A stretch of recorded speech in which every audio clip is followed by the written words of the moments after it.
আমরা high bench, লো bench এইভাবে সুন্দর করে নিয়ে 10 দিনের সংসার পেতে।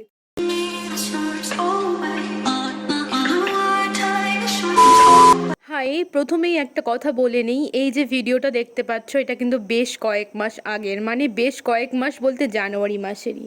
তার কারণ এত ব্যস্ততার মধ্যে আমি ছিলাম যে ভিডিওটা যে দিয়ে উঠবো তোমাদেরকে সেটাই করতে পারিনি। যাই হোক, আমরা ডিউটিতে যখন যাই প্রায় একসাথে অনেকজনই যাই, আর ভাগ্যক্রমে যদি সবার একসাথে ডিউটি পড়ে যায় এক জায়গাতেই থাকতে দেয়, এবং এইভাবে সবাই মিলে একসাথে কেউ কিছু জিনিস নিয়ে যায়, নিয়ে গিয়ে রান্না করে খাই। এক একজন এক এক রকম এক একটা নিয়ে যাই, এইভাবেই আমাদের থাকতে হয়।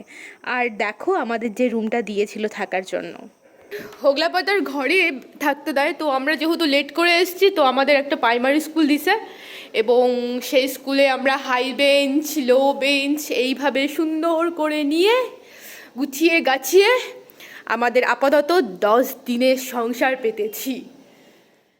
এই হচ্ছে আমাদের সংসার। ওই যে বেডটা দেখছো, যেখানে যোগার মোটিভেশন দেওয়া আছে, যোগার ছবি, এটা আমার বেড। আর এখানে হচ্ছে রান্না। নর্মালি গঙ্গাসাগরে গেলে হোগলাপাতায় থাকতে দেয়, তো আমরা যেহেতু অনেক দিন পরে গেছিলাম, মানে সবাই আগে চলে গেছিলো, আমাদের 2 দিন পর নিয়ে গেছিলো, সেই কারণে আমাদের একটা প্রাইমারি স্কুল দিয়েছিল, আর বেশ ভালো ছিল স্কুলটা। আর এইবার থাকতে সত্যিই কোনো অসুবিধা হয়নি। আর কি নদীর ধারের কাজ, মানে টাটকা মাছ আর বাজারের মাংস।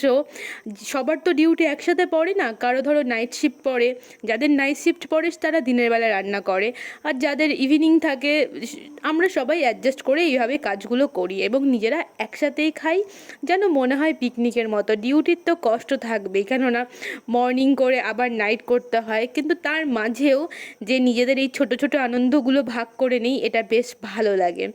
যাই হোক, যারা ডিউটি আমার মতো করো তারা তো জানোই যে বাইরে থাকার কষ্ট কতটা, আর যাদের ছোট বাচ্চা আছে তাদের সত্যিই খুব কষ্টের।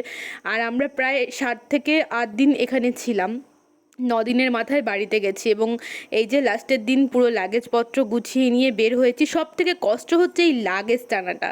সত্যি কথা বলতে এত কষ্ট হয় ভারী ভারী ট্রলিগুলো টানতে, তার মধ্যে আবার শীতকাল। যাই হোক, লাগেজ টেনে টেনে নিয়ে লাস্ট পর্যন্ত আমি আমার বাড়ির উদ্দেশ্যে রওনা হয়েছি, এবং নিজের লোকাল স্টেশনে বরকে লাগেজটা দিয়ে নিজে একটু রিলিফ হয়েছি। কেমন লাগলো ভিডিওটা জানিও। এরকম ছোটো ছোটো ভিডিও যদি আমার ডিউটি পারপাস দেখতে চাও তো জানিও। ভালো থেকো, টাটা।